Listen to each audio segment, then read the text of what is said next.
ఇండస్ట్రీలో చాలామందికి తెలుసు, బట్ బయట జనాలకి ఎవరికి తెలియదు హర్షవర్ధన్కి పెళ్లి కాలేదు అన్న విషయం. సార్ అబ్జెక్ట్ యువర్ ఆనర్, పెళ్లి కాలేదు కదా, పెళ్లి చేసుకోలేదు.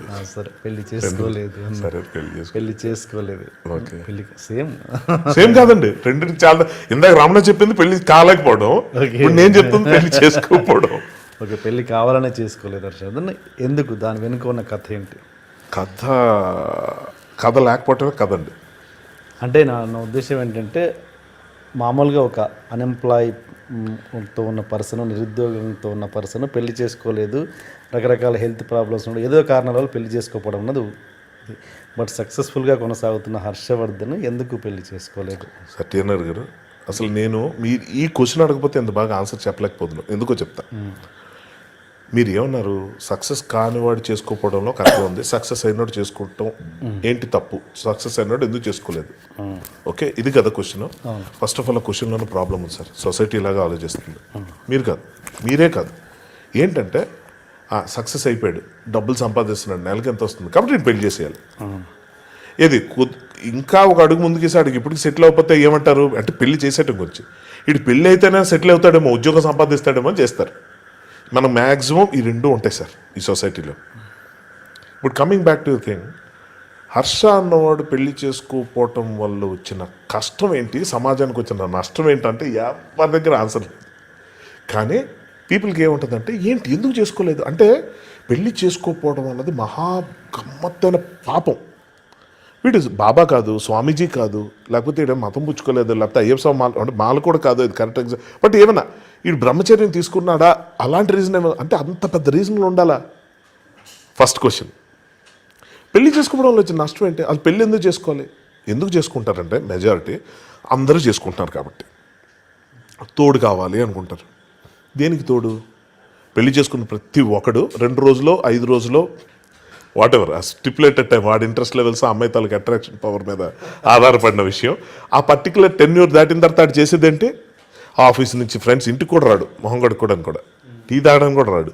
అటు నుంచి అంటే ఫ్రెండ్స్ అంటాడు, ఏదో ఆఫీస్లో మీటింగ్ అంటాడు, అబద్ధాలు చెప్తాడు, ఇంటికి వస్తాడు, తయారవుతాడు, నైట్ మందు పార్టీ ఉంటుంది, ఏదో ఒక స్టోరీ చెప్తాడు, ఫ్రెండ్కి బాగాలేదు, హాస్పిటల్లో జాయిన్ అయ్యారు, నైట్ అంతా రాలేకపోవచ్చు అని చెప్తాడు.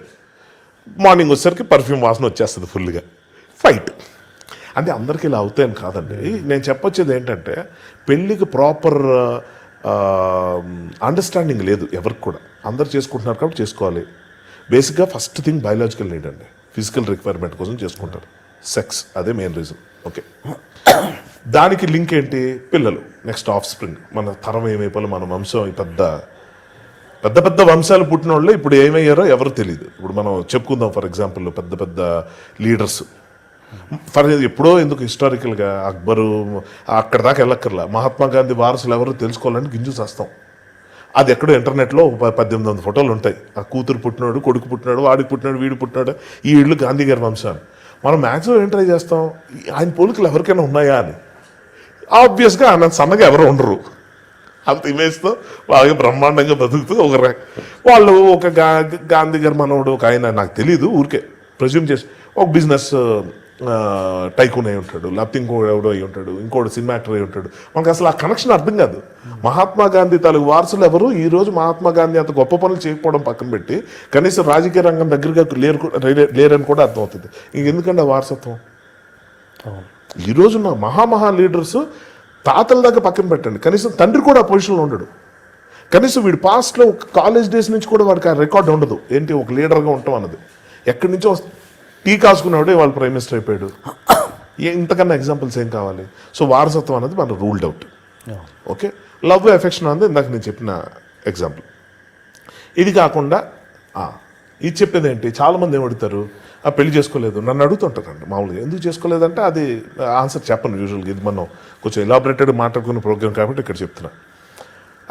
నెక్స్ట్ వాళ్ళు అడిగే క్వశ్చన్ ఏంటంటే, మీకు ఫుడ్ ఎలాగా? ఫుడ్ ఇందా పెళ్లి గురించి అడిగారు కదా, పెళ్లి చేసుకోలేదు, ఫుడ్ ఎలా అంటే, కాదండి నేను చేసుకున్న వంట వండి చేసుకోవాలనుకోలేదు నేను అంట.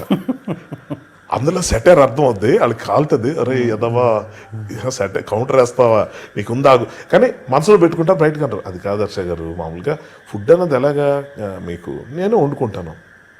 మీరా? అవును. అరే వైఫ్ ఉంటే కష్టం ఉండేది కాదు కదా అంటే, వైఫ్ అంటే వండే పెట్టాలా, చక్కగా మంచి ఉద్యోగం చేస్తున్నాను పోషించక్కర్లా, చేయకూడదా పోనీ అనుకుందాం. మంచి ఉద్యోగంలో ఉంది, ఒక చెప్తున్నా ఫేమస్ సెలబ్రేటెడ్ పీపుల్ చాలామంది చూస్తుంటాం, వాళ్ళ హస్బెండ్ల కన్నా వాళ్ళు బాగా సంపాదిస్తుంటారు. నాకు అప్పుడు ఏమనిపిస్తుంది అంటే, ఈ హస్బెండ్ ఆవిడతో పోటీ పడి సంపాదించకుండా ఇది మనకు చాలు అనుకుని పిల్లల గురించి వాడు కేర్ తీసుకోవచ్చు కదా మిస్టర్ పెళ్ళం లాగా.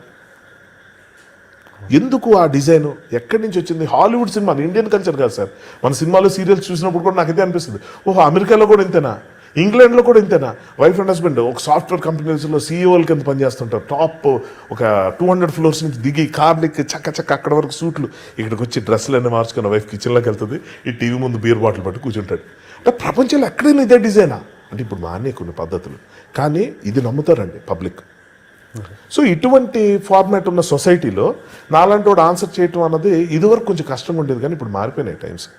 ఇప్పుడు పెళ్ళిళ్ళ మీద మక్కువ చూపించట్లేదు, మెజారిటీ డివోర్స్లు అయిపోతున్నాయి, గొడవలు అవుతున్నాయి, అర్థం చేసుకుంటున్నారు. ఎవరు ఇదివరకు అట్లా 18-19 ఏళ్ళు వస్తే పెళ్ళిళ్ళు చేసుకోవట్లేదు, ఆడపిల్లలు అవసరమైతే కొంచెం గట్టిగా ఫైట్ చేసి నిలబడుతున్నారు, తల్లిదండ్రులు కూడా అర్థం చేసుకుంటున్నారు ఇప్పుడు. బట్ మైనర్ పర్సంటేజ్ పెరుగుతుందండి, చాలా ర్యాపిడ్గా పెరుగుతుంది. నేను నా ప్రెడిక్షన్ కరెక్ట్ అయితే ఇంకో 2-3 ఇయర్స్లో పెళ్ళి అనేది ఉండదండి. ఎందుకు నా ఫ్రెండ్స్ ఉంటారు సార్, నా క్లాస్మేట్స్ క్లాస్ పీక్తో ఉంటారు, చేసేసుకోరా పెళ్ళి, ఫ్యూచర్లో నీకు కష్టం అయిపోద్ది, లేకపోతే ఏంట్రా ఫ్యూచర్లో కష్టం అని. అవును రా, రేపు పొద్దున్న నువ్వు ముసలాడి వైపు లేవలేని పరిస్థితులు ఉంటే అప్పుడు ఎలాగా? ఇప్పుడు నా పెళ్ళం కూడా ముసలిది అవుద్ది కదా. అంటే నీకు స్నానాలు చేయించడానికి, బాత్రూమ్లకి, టాయిలెట్కి తీసుకెళ్ళడానికి పెళ్ళం ఉండాలా? So this is the understanding what we have. వాళ్ళ మాట మీద నాకు ఎందుకు గౌరవం ఉంటుంది? డెఫినేషన్ ఆఫ్ వైఫ్ ఏంటి? లివింగ్ టుగెదర్, కలిసి ఉండటం. అంటే దూరం అవ్వలేక ఇద్దరు ప్రేమించుకున్న వాళ్ళు ఒక షెల్టర్లో చేరటం అనేది బహుశా పెళ్ళి అయ్యి ఉంటుంది ఒరిజినల్గా. దానికి ఈ ఓవర్ పీరియడ్ ఆఫ్ టైం ఇవన్నీ వచ్చేసినాయి సార్. ఇప్పుడు ఇవి బేసిక్గా అడుగుతారు. నేను అంటా కాదు, నా వైఫ్కి సపోజ్ నేను అప్పుడు ఇది ఎలా చెప్పాడు అంటే, అరే అలా కాదురా, నా ఒక అనారోగ్యంతో ఉండే ఒక అమ్మాయి, నాకన్నా ఒక 5 ఏళ్ళ వయసులో పెద్ద ఉన్న అమ్మాయి, అనారోగ్యంతో కుమిలిపోతున్న అమ్మాయిని పెళ్లి చేసుకుంటే ఎలా ఉంటుంది అంటే పిచ్చుని చూసినట్టు చూస్తారు నన్ను. ఎరా మైండ్ ఏమైనా పాడైందా నీకు? కాదురా, మీరు మాట్లాడింది కంపాటబిలిటీ గురించి, ఫస్ట్ థింగ్, తోడు గురించి. ఆ అమ్మాయి తోడు నాకు ఇస్తుంది కదా, ఏంటి ప్రాబ్లము అంటే? అలా కాదు, ఆమెకు నువ్వు సేవ చేయాల్సుకో, అది చేయకూడదు మళ్ళీ. ఇదంతా మాట్లాడి ఆర్గ్యూ చేసి ఏంటి, ఇది ఒక 8కి 9కి స్టార్ట్ అవుద్ది మా ఫ్రెండ్ సర్కిల్లో. 20 మంది 1:1, నేను 1:20 ఫైట్ చేస్తూ ఉంటా. ఒక్కొక్కడు కాదు షేర్ ఖాన్, 100 మందిని ఒకేసారి పంపించిన టైప్లో ఉంటాను నేను. వాళ్ళు సంధిస్తూ ఉంటారు, విమర్శిస్తూ ఉంటారు, వీడి చెత్త, వీడు కరప్ట్ అయిపోయాడు, పొల్యూట్ అయిపోయాడు, సినిమా ఫీల్డ్కి వెళ్ళిపోయాడు, అవునులే వీడికి అన్ని సరదాలు అక్కడ తీరిపోతున్నాయేమో, అది దుఃఖమే, అవును రా అంట, తక్కువ ఫ్లో అయిపోద్ది ఖండించడం. అవును కరెక్టే, మరి ఇంకేంటి, అవును. ఇప్పుడు నువ్వు హోటల్కి ఎందుకు వెళ్ళాలి? భోజనం కోసం. ఇంట్లోనే ఫుడ్ ఉన్నప్పుడు ఎందుకు వెళ్తావు హోటల్కి? లేదా ఇంట్లో వండుకోవాలి, హోటల్లో దొరుకుతున్నప్పుడు ఇంటికి ఎందుకు వెళ్తావు? సో నీకు ఎక్కడ ఏది ప్రాబ్లం ఉందో అది నీకు దొరికేస్తున్నప్పుడు ఇంకో దగ్గర నీకు ఆలోచన రాదు. As simple as that. ఇదే చెప్పినప్పుడు ఇప్పుడు 8కి 9కి స్టార్ట్ అవుతుంది ఫ్రెండ్స్ సర్కిల్లో. ఒక 20:1, 30:1 దాకా వెళ్తూ ఉంటుంది. ఆ తర్వాత ఒక్కొక్కటి తప్పుకొని 10 మంది మిగులుతారు. వీళ్ళందరూ ఎటు ఫైట్ చేస్తాం, మా ఆవిడ వెయిట్ చేస్తుంటుంది అని వెళ్ళిపోతాం.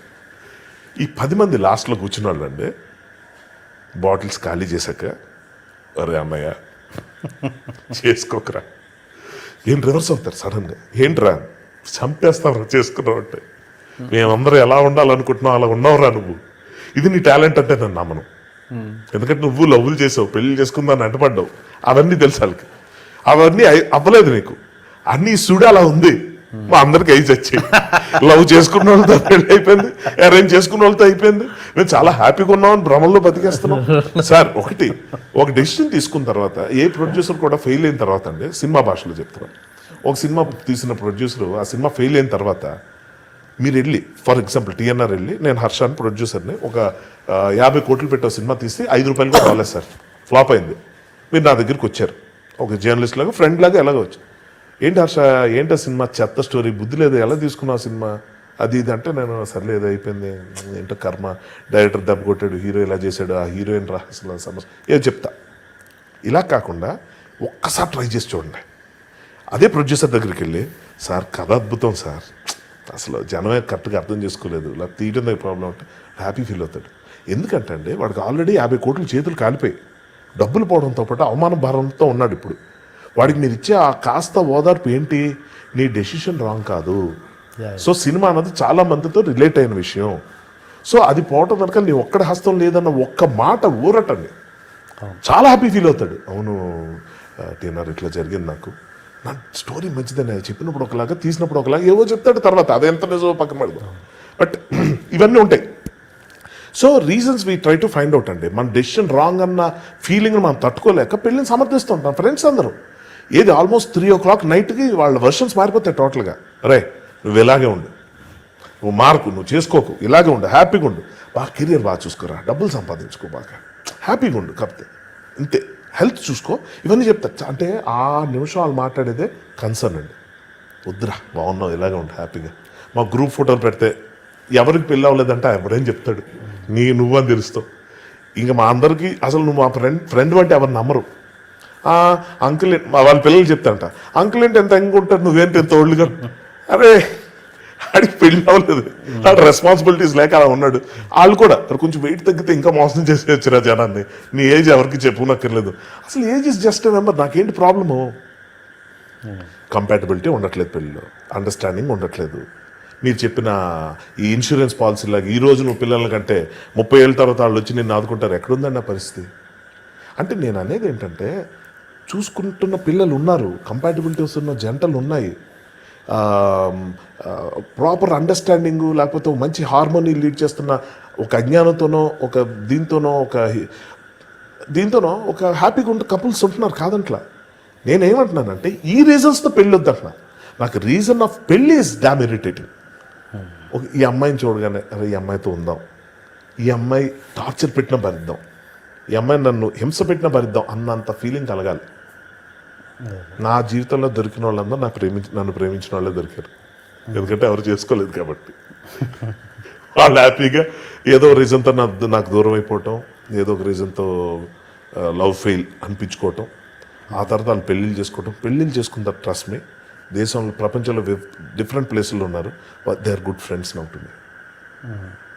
అంటే చక్కగా వాళ్ళు ఫోన్ చేసి మాట్లాడడం, నాకు ఇప్పుడు కంపానియన్షిప్ ఉంది sir. Who said I'm alone? ఒంటరితనానికి ఏకాంతానికి ఉన్న డిఫరెన్స్ ఉంది నా లైఫ్లో. ఇందాక నేను చెప్పినట్టు ఏదో హార్ట్కి ప్రాబ్లం, ఏదో టప్ అనేది దూరం పడిపోతే పక్కన ఎవరో ఉండదు, అలాంటి పిచ్చి సమస్యలు అది ఎప్పుడో అవుతాయి ఎవరికో. అలా ఏదైనా జరగకుండా జరిగితే ఎప్పుడేం జరుగుద్ది? మరి అంత కిలోమీటర్లు డ్రైవ్ చేసుకుని వెళ్ళాను నేను. అది వెళ్ళలేని పరిస్థితుల్లో అవ్వాల్సి ఉంటే ఏదో ఒకటి అవుద్ది, అది కాదు, అది ఎప్పుడైనా అవుద్ది, పక్కన మనుషులున్నా అవుద్ది. ఆ పెళ్ళం పెట్టే టెన్షన్తో సగం అయిపోద్ది. చెప్తున్నా, ఇట్స్ నాట్ అబౌట్ అమ్మాయి గురించి కాదు, అమ్మాయిలైనా అబ్బాయిల గురించి ఆలోచించి. అమ్మాయిలకు పెద్ద చాయిస్ ఉండదండి, వాళ్ళకి ఫోర్స్ చేస్తారు అర్జెంట్గా పెళ్లి చేసేయాలి, ఎందుకంటే అది భారం కింద ఫీల్ అవుతారు వాళ్ళు. ఆ భారం కింద ఫీల్ అయ్యి వాళ్ళని పంపించేస్తుంటారు పెళ్లి చేసుకుని. ఇది అమ్మాయిలకి తప్పదు, అబ్బాయిలకి కొంత ఫెసిలిటీ ఉంది కాబట్టి ఆ పరిస్థితి ఉంది. అటు కన్విన్స్ చేయొచ్చు, లేకపోతే మొండిగేయచ్చు. ఆ రెండు మా ఇంట్లో చేసి ఇవాళ మా ఫాదర్ కూడా ఆయన చనిపోకముందు I was very happy with my decision. అలాగే అరే you are living your life, ఇదే పొగర్తో, ఇదే కాన్ఫిడెన్స్తో, ఇదే తృప్తితో నువ్వు ఉండు. దానికి నువ్వు చేయాల్సింది ఏంటంటే రిలాక్స్ అవ్వకూడదు. You need to be like this, just stay happy, young and energetic and stupid. For more videos, please subscribe to iDream. And more videos, please subscribe to iDream Media. Please do subscribe to iDream. iDream అంటే నా కళల channel subscribe చేసుకున్నారు, నోరు తిరుగుతలేదు, మీరైతే గంట గుర్తు కొట్టండి.